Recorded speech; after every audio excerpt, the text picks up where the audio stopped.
Good morning, everybody.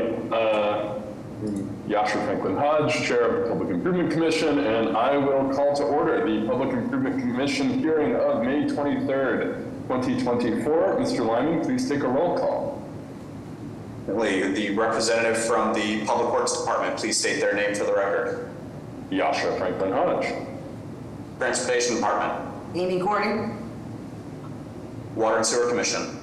Denise Devlin. Commission for Persons with Disabilities. Sarah Leung.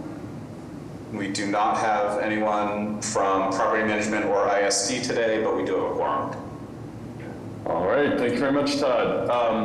Our first item today is hearing minutes 1 at the request of the Public Improvement Commission staff, the acceptance of the minutes of the PIC hearing held on May 9th, 2024. Do I hear a motion to approve the minutes? I'll make a motion to approve the minutes of May 9th, 2024. Second. All in favor? Aye. Aye. Aye. Aye. Any opposed or abstained? So moved. On to utility pole hearing number 1 on a petition by Eversource Energy for utility pole installation to install one new private anchored guy within Carolina Avenue, West Roxbury, be located on its southerly side at address number 111 west of Carolina Place. The proponent, please introduce themselves, their affiliations, and describe what you are proposing to do. Hi, good morning. This is Katie Flaherty from Eversource Electric. We are asking to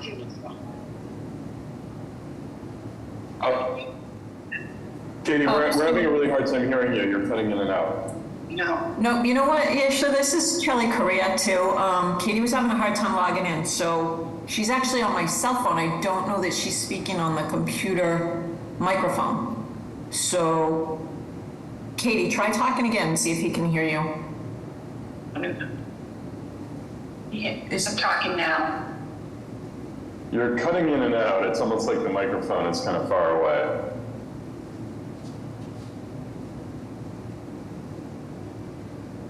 All right, can you hear her? I'm so sorry about this. I can hear her. We can hear you really well. Okay.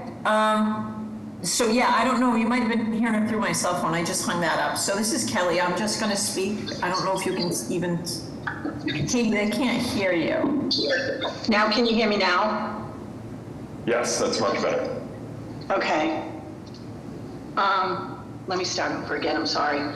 So, Jen, come here for a minute. Yes, you good? No, help me share the screen, please. Okay. So you can hit that green. You want this screen too. Then hit share. So yeah, so now it says your screen sharing. So they can see the screen. Okay, good morning again. We are asking to install an anchor guide at pole 508 over 1 on Carolina Avenue at the intersection of Carolina Place. And this is at the request of Crown Castle because they're upgrading their antenna that's on that pole. So it's to help support the existing pole that's there now because the Crown Castle equipment will be upgraded. Got it. Thank you. So I think I have some pretty significant accessibility concerns with this proposal. We have a condition right now on Carolina Ave where the pole sort of catty corner on the corner of John A. Andrews Street and Carolina Ave makes for a completely inaccessible condition at that corner. And this pole that we're proposing to anchor is also creating an inaccessible condition. Adding a guy wire, even if it is in line with the pole, is going to extend that pinch point down the sidewalk. But what we have today between these two utility poles is a street that a person in a wheelchair could not traverse on the sidewalk on either side of the street. That's a very problematic condition for us to have, and it's not something that we want to make worse. So I think we need Eversource to kind of take a look at this and look at what other alternatives exist to anchoring this pole. Ideally, this pole would be removed because it is an accessibility problem, but I am uncomfortable supporting sort of something that I think would extend the accessibility issue that's already serious and existing today. Okay, understood. Any other PIC folks want to comment on this?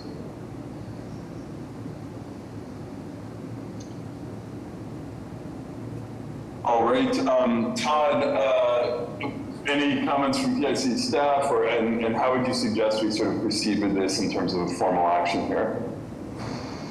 I don't have any additional comments. I think this kind of comes down to what Eversource and the commission collectively want to do. If we're going to continue to consider this particular design, we can either continue the hearing to a future one or hash it out right now. The other option would be obviously to have Eversource withdraw this, come up with some alternatives, and we can discuss it offline, and then they can resubmit in the future when mutually agreed upon design is come up. They come up with that. So I guess I'll turn it to Kelly and Katie, perhaps. Yeah, hi Todd. So I believe what I'll do is if I could request that we move this to a later hearing, just continue it as opposed to withdraw. I'm on Google Maps now looking, it's a riser pole, there's some equipment on there. So totally removing it, I think is gonna be, it's gonna need much more of a solution than kind of a quick design. If we continue it to another date, we can at least schedule a meeting with somebody from city engineering and our field engineer out there and look at it and see what our alternatives are. And if we have to withdraw before the next meeting, that's fine, but at least we're on the agenda. Yeah, I think we're fine with that. Should we continue it to our next meeting, or should we push it out a month to give everyone time to do that planning work? So when is your next meeting? I'm sorry, I don't have. In 2 weeks. I did not. 2 weeks. Okay. Todd, Yeah, what are our options for dates? Actually, our next hearing is 3 weeks, so we could do June 13th, or we could push out 5 weeks to June 27th. I'm gonna say just because of scheduling and everything, let's ask for the 27th. That way, I know we got some people out on vacations, etc. That'll allow us enough time to coordinate with the city. That sounds great. So before we make a motion on this, any members of the public who want to speak on this issue as well? All right, seeing none, do I hear a motion to continue? I'll make a motion to continue utility pole hearing number 1 until June 27th. Second. All in favor? Aye. Aye. Any opposed or abstain? So moved. All right, we'll work with you on this over the next month. Thank you. All right, thank you very much. All right, on to utility pole hearing number 2, on a petition by Verizon New England for utility pole installation to install 3 new private utility poles within the following public ways in Roxbury. I don't know if this is Schuyler or Schuler Street, but we'll say Schuyler Street on its northeasterly side at address numbers 9 to 11, Schuyler Street on its northwesterly side at address numbers 16 to 18, and Hartwell Street on its southeasterly side at address number 42. The proponents please introduce themselves, their affiliations, and walk us through what is proposed here. Good morning. Excuse me. Good morning. My name is Alexander, last name Marrero. I work with Pike Telecom, a Verizon contractor. Here to present this petition on behalf of Verizon. Verizon is hereby petitioning to place 3 new sole-owned poles. As you said, one of them will be on Hartwell Street and 2 would be on Schuler Street. And the other 2 will be on Schuler Street. These poles are being requested in order to provide new service to 9 and 11 Schuler Street. My understanding is that they don't have existing Verizon service and will be coming in from the front in order to provide them with service. These 3 new poles would be standard 40-foot class 2s, and they will be installing the sidewalk in their respective locations. So, thank you. So keeping with the theme of accessibility, what would these poles do in regards to constraining the sidewalk widths here? So my records indicate that the sidewalks are 6 feet on Schuler Street and 5 feet on Hartwell Street. So the poles are about a foot thick, so we will be constricting about a foot on each sidewalk. So Can we pull up your plans so that we're looking at?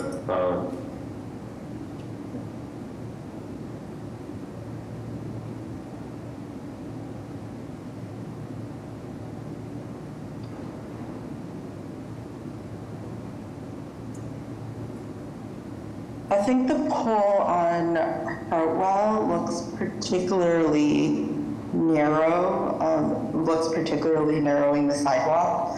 Wondering if we can request a diagram showing the infill conditions and the pinch points that these poles will constrain. yes, we can definitely do that if it's so requested by the commission. So that would be important. I guess my other question here is just how are the buildings here being served today? Because I'm looking in Street View and I'm not seeing a whole lot of overhead infrastructure on the street.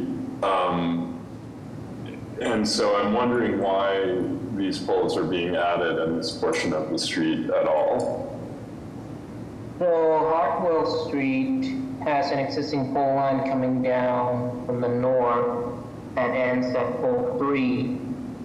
That pole is located in front of 38 to 40 Hartwell. And then on Schuler Street, we're also coming in from the northwest with another pole, number 3, terminating in front of, I'm showing 14 Maple Court.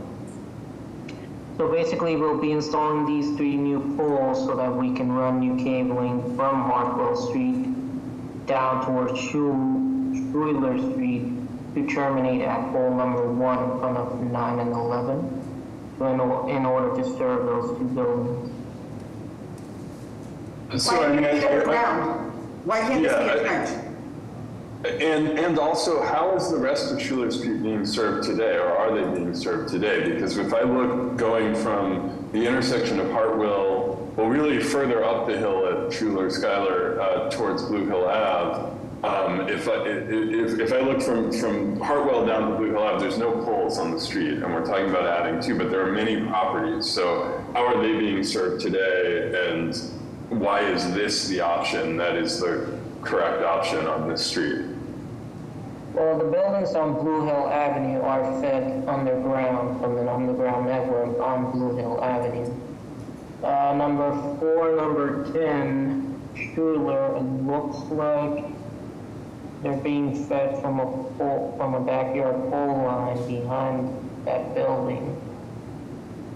It looks like the reason that we're not going in the backyard this particular instance is because we will have to go to the backyard of 38 to 40 Hartwell, and because the owner is not allowing us to go back there, so we have to go through the front of the building.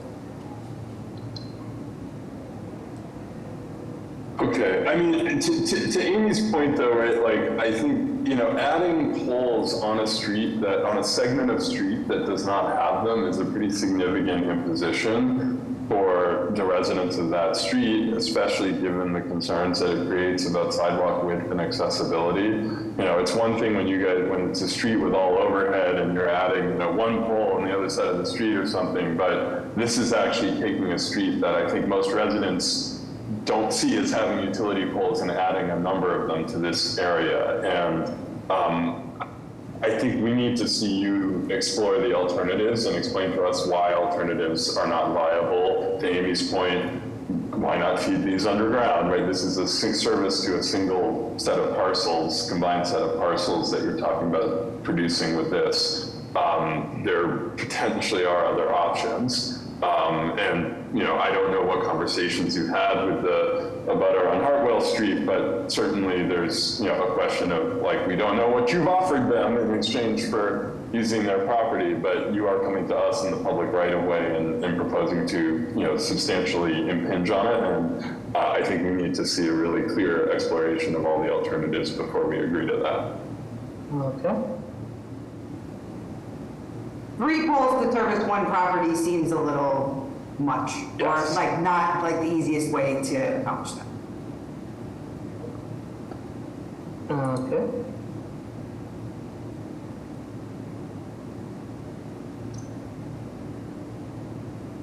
All right, so PIC staff, members of the public, anyone else want to weigh in and comment on this? I also had forwarded a question to Verizon previously about the proposed pole in front of number 9, Skylar. There's a very mature tree on private property right behind the sidewalk there, and I question whether that pole is going to be impacting that tree. I don't know if you've got a chance to look at that or if you have some commentary on that.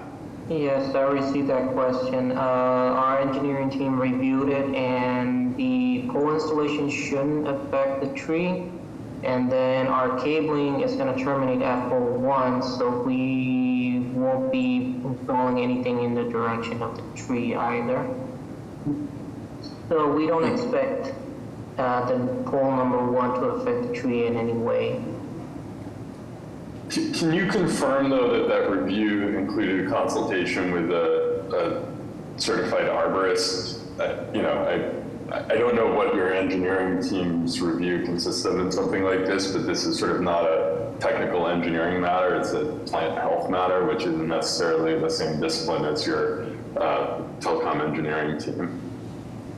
Okay, no, we don't have an arborist on staff, so it would have been an engineer that reviewed it, not an arborist. Okay, so we would like assurances from somebody with expertise in trees that this is not impacting if we're going to consider a pole in a location that has potential sensitivity here. Okay. I would also note that tree creates that it magnifies the accessibility concern because it does appear that the tree does itself impinge on the sidewalk a bit, so the measured 6-foot width may actually be less than that, and therefore the constraint may be more significant than would be assumed based on just straight calculation, assuming an even sidewalk. Understood. Cool.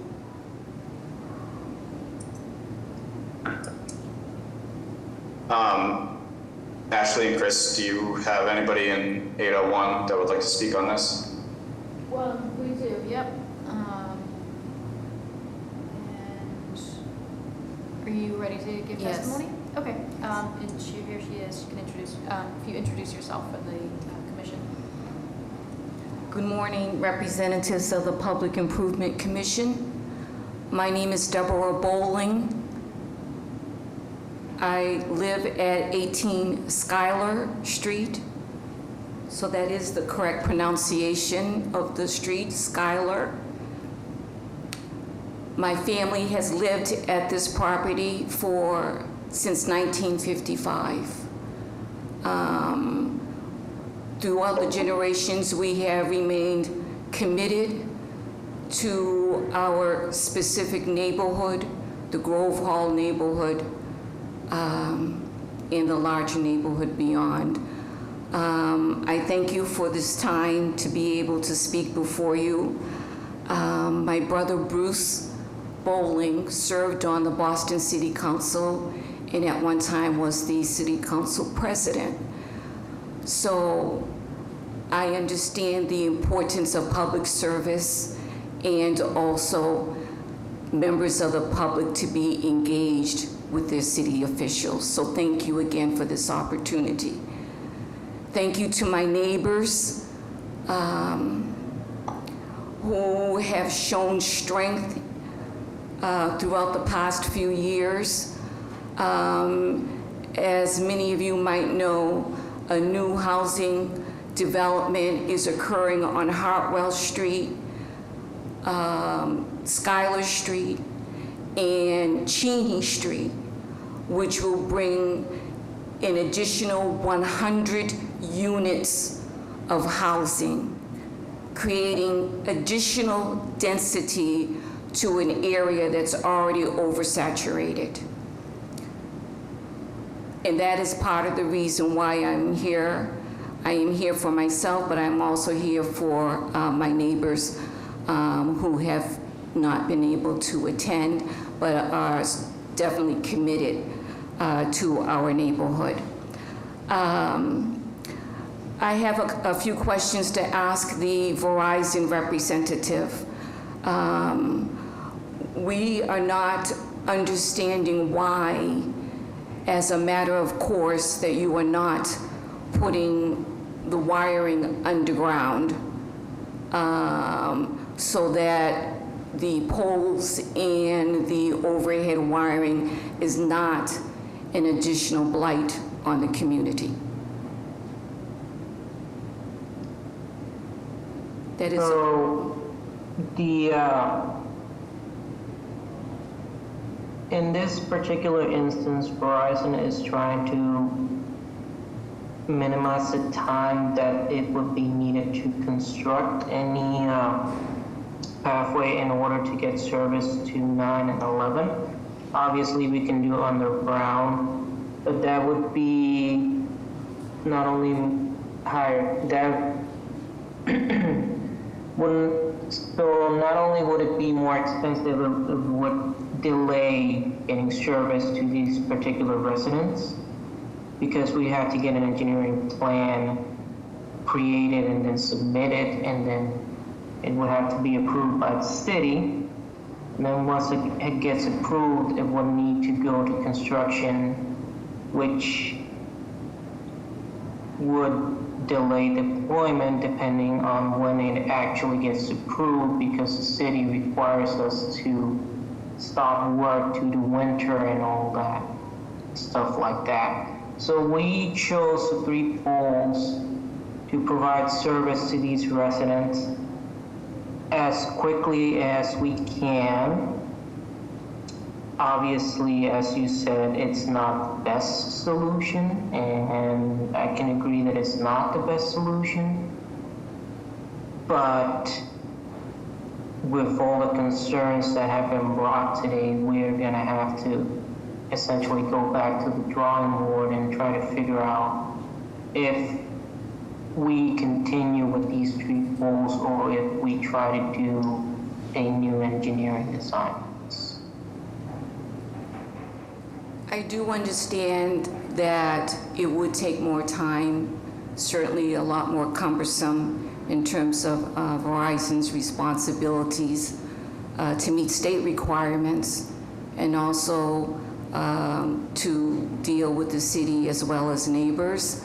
But you're talking about putting 3 40-foot tall poles that we would anticipate would be there for the next 50, 75, 100 years. So if we look at long-term, the additional amount of time that it might take you to go through the state process, in fact, is really minuscule. So I would like you to consider that. Okay. I've gone up and down the street, and I see where Verizon has done trenching on Schuyler Street, on the even side of Schuyler Street. And as it gets to 11 Schuyler Street, where you have your proposed pole location, I see that the trenching has gone across the street and actually has ended at the street just in front of the white chalk area that you have for the proposed pole location. Why was that trenching done, sir? I've had to check our records, but it could be that there's an existing conduit in the area and it was damaged, or it could be for new service towards the expected pole that was to be installed. But again, I don't have any record of this particular trench that you're talking about. Well, it's definitely there. I took photos, and it would seem, and this is with due respect, knowing that you're going to be at a public hearing, it would seem that you would be knowledgeable of this information.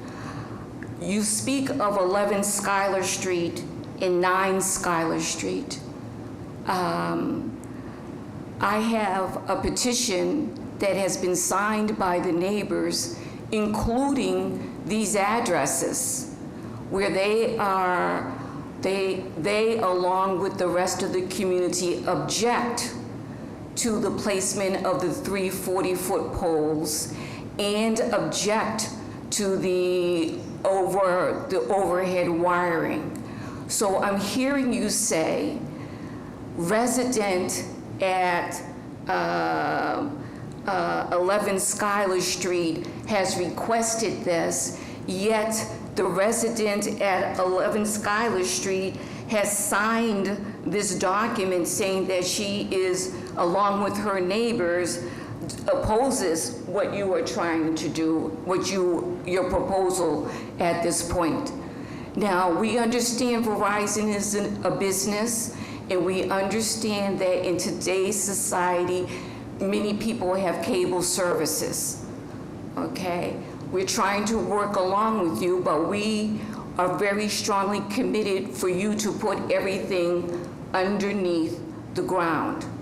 Now, having said this, I want to bring to your attention that the 11 Schuyler Street neighbor has shared that she has contacted Verizon and asked Verizon to repair the poles that are in the rear of her property because it is disrupting her cable service. And Verizon shared with my neighbor that, no, we're not going to repair that because we're going to go ahead and do the street work. So she asked at that time, well, what do you mean street work? She said she was informed that everything would be underground. Now, I am very, very concerned here because there seems to be 2 sets of messaging that is coming from Verizon, one to PIC and one to the neighbors. Okay, you know the neighbor, she is not here, so I do want to respect and not mention her name. But certainly if PIC needs to check with her, and certainly if Verizon needs to check with her, then that's fine. All along the even side of Schuyler Street and on many of the homes on the odd side of Schuyler Streets, the poles are in the rear of the yards. And so if there is the historic overhead wiring, it's in the rear of the yards. It is not interfering with the streetscape. It's not interfering with people to be able to have sufficient access if they're walking down the street or if you have wheelchairs or baby carriages, etc. So this is another area where I'm asking Verizon to go back and do your homework, because someone needs to be informing you what is actually happening on the street, in the street, and with the neighbors. Because it appears that what you're saying to PIC, and I don't believe that you are intentionally leaving information out, but for me being here at this meeting today, PIC would be unaware of actually what is happening at Schuyler Street. So I would like that to be noted. by PIC and Verizon. Additionally, you show at 1618 Schuyler Street, the second pole. Just next to the site of the proposed second pole, there is already an existing pole that has the street lamp as well as the one-way sign and information in terms of parking, when you can park on both sides of the street. Okay, so when PIC looks at your proposal and they just see that one round circle of your proposal, that is correct. But there's no way for PIC to note that in fact just a few feet away from that proposed location, there is already an erection there that is at least, I would imagine that it's already at least 20 plus feet high. So that needs to be considered as well. I would like to ask, and I do hope the gentleman Verizon is taking notes, because we, the neighbors, are asking specific follow-up in these areas. When I contacted PIC put me in contact with the Verizon person. I had 8, 9 specific questions, one of which was, what was the diameter of the poles? I never got an answer for that. I asked them, I said, we were having difficulty visualizing how these lines were going to be traipsing across Schuyler Street to Hartwell Street and back to another location on Schuyler Street. And I asked that we provided some kind of rendering so that we as a community could better understand. There was no response for that.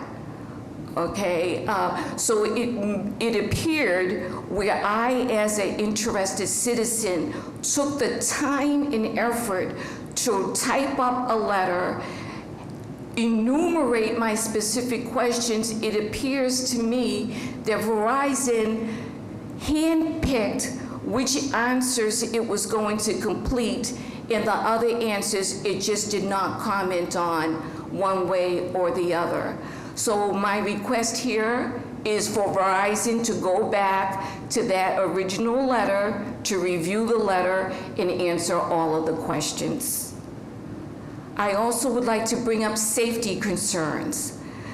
Right next to my home at 18 Schuyler Street, you have the huge building that corners Schuyler Street and Maple. As you go farther up Schuyler Street, there's additional buildings. 70% of that population is elderly. These are people who walk to the Grove Hall Mall. Many people use their wheelchairs, etc. And I'm concerned in terms of accessibility for both Hartwell potential pole location, as well as the 2 Schuyler Street poles. Now, this may not seem too concerning to PIC, but I also want to share, if you look at the streetscape where Hartwell comes into Schuyler Street, when we have the snowstorms, the snow plows come from Hartwell Street. They begin to turn the corner at Schuyler Street, which is 1618 Schuyler Street. They're not going to bring that new snow all the way up Schuyler Street. They literally dump that snow at 1618, right near the existing pole area and right near where the proposed the Verizon pole area. So this is not something that PIC would know unless you have citizens who are sitting here at the PIC table sharing this information. So this again would be another reason why this would not be a good location for any pole or additional pole, and would be another reason why, in fact, if Verizon is interested in providing additional services, that they should be considering the underground services. I have petitions that have been signed by neighbors. We have neighbors who are signing now. We are bringing this before our Garrison Trotter Neighborhood Committee, which our Schuyler Street Maple Committee is a member of the larger community meeting.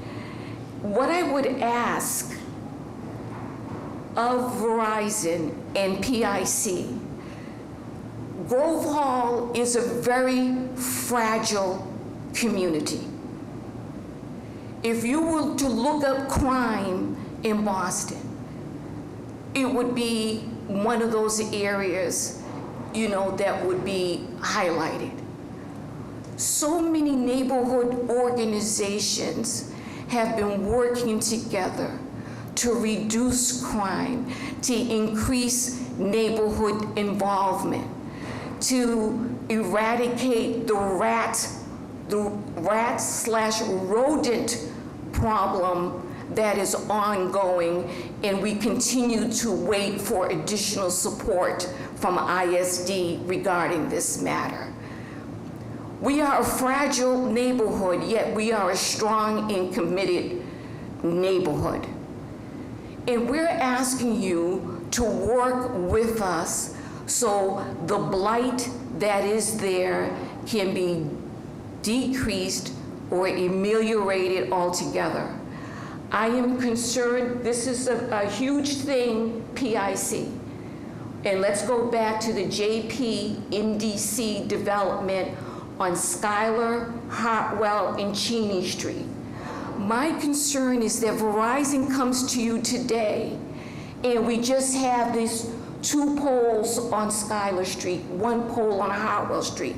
I want Verizon to show PIC and the neighborhood what is the overall plan for this neighborhood regarding this new development that has been given the go-ahead by the city. We were in years-long negotiation with JP NDC.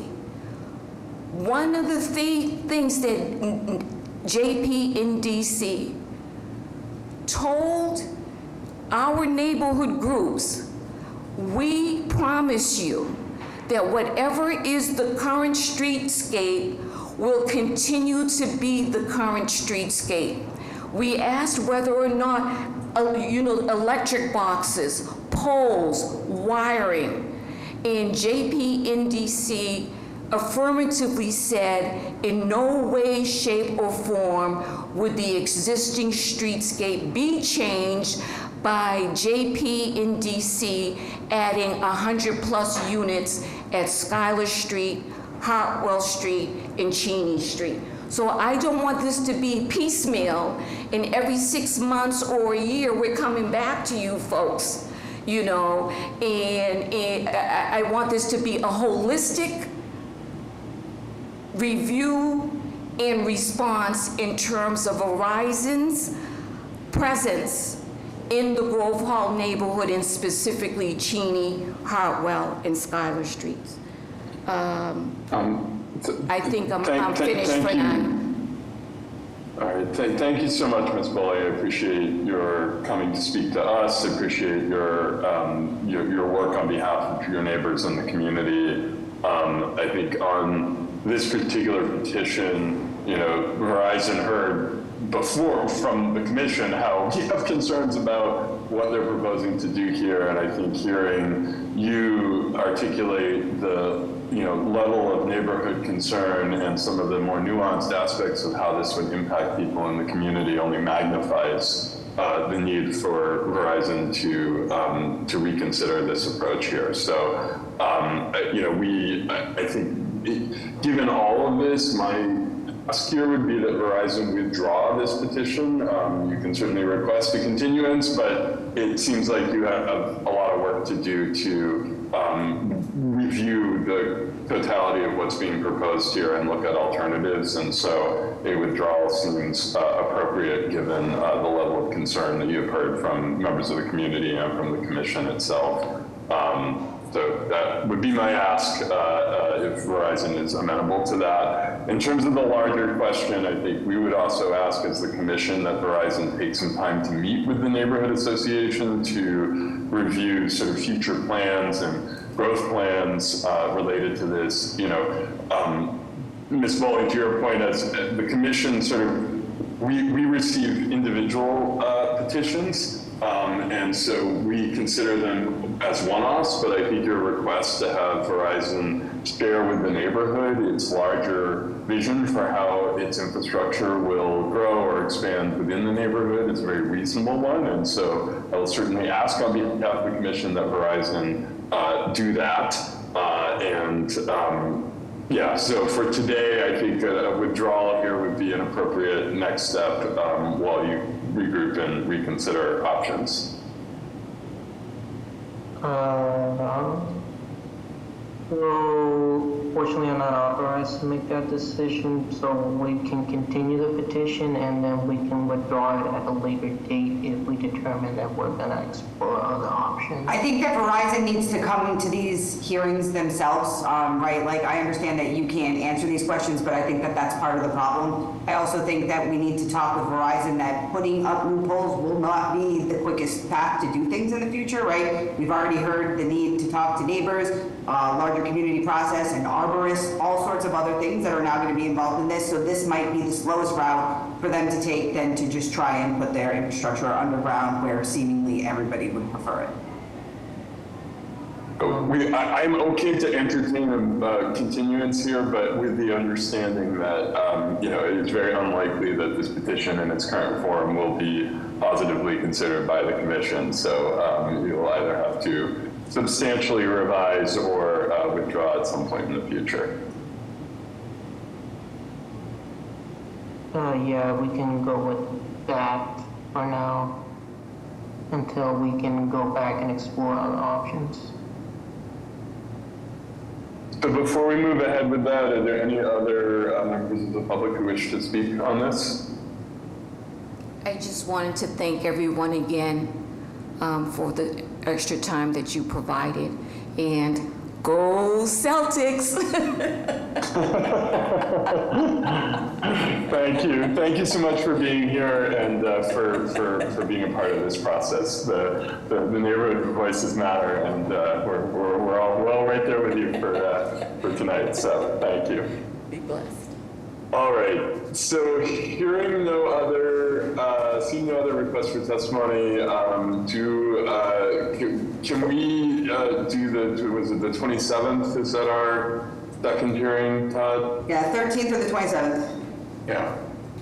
All right. Are you okay if we continue this to the 27th, and then hopefully before then we will figure out a resolution so we don't have to. Hopefully it's new business is a grand location.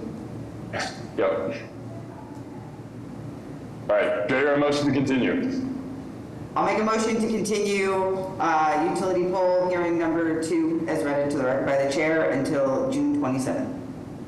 Second. All in favor? Aye. Aye. Aye.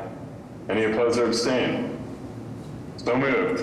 All right, more to come on this. Thank you very much. Thank you. All right, on to our last item, which is new business 1, Western Ave, Everett Street, Brighton, city shadow rental on a petition by Cambridge Network Solutions. The proponents please introduce themselves, their affiliations, and tell us what is being proposed here. Morning, Herb Bertoni from Cambridge Network Solutions, also known as LightPath. I'm looking to lease city shadow conduit in the cable TV system out in Brighton on Western Ave from manhole number 1, right by Telford Street, continuing on down to Everett Street. And it's about 603 feet. We've gone out, we've proofed the conduits, that City Shadow does exist. We brought an open to make sure they were clear, not crushed. And then we worked out a third-party agreement with Comcast to get to each riser pole on either end. And by doing this, it will also, the city is paving, I guess, along Western Ave. I've been in contact with the city for quite a while about this since it came to fruition. And they told me that they are going to be paving and putting a bike lane in. And so this kind of expedited everything. So that's what I'm looking to get approved today, the lease of the City Shadow. All right, well, nothing makes me happier than a proposal that involves not tearing anything up or adding anything new. So very, very happy to see it. I have no questions, but commissioners, anything you'd like to ask about this? All right, hearing none, PIC staff or members of the public? All set. All right, excellent. Will you be ready for your public hearing in 3 weeks on, what is that, June? 13th. 13th. Yes, I'll be. All right, excellent. We will see you back here then. Thanks so much. Thank you very much. All right, so we've reached the end of our agenda, and with that, do I hear a motion to adjourn? I'll make a motion to adjourn. Second. All in favor? Aye. Aye. Aye. Thank you all very much. I'll see you in 3 weeks. Thank you.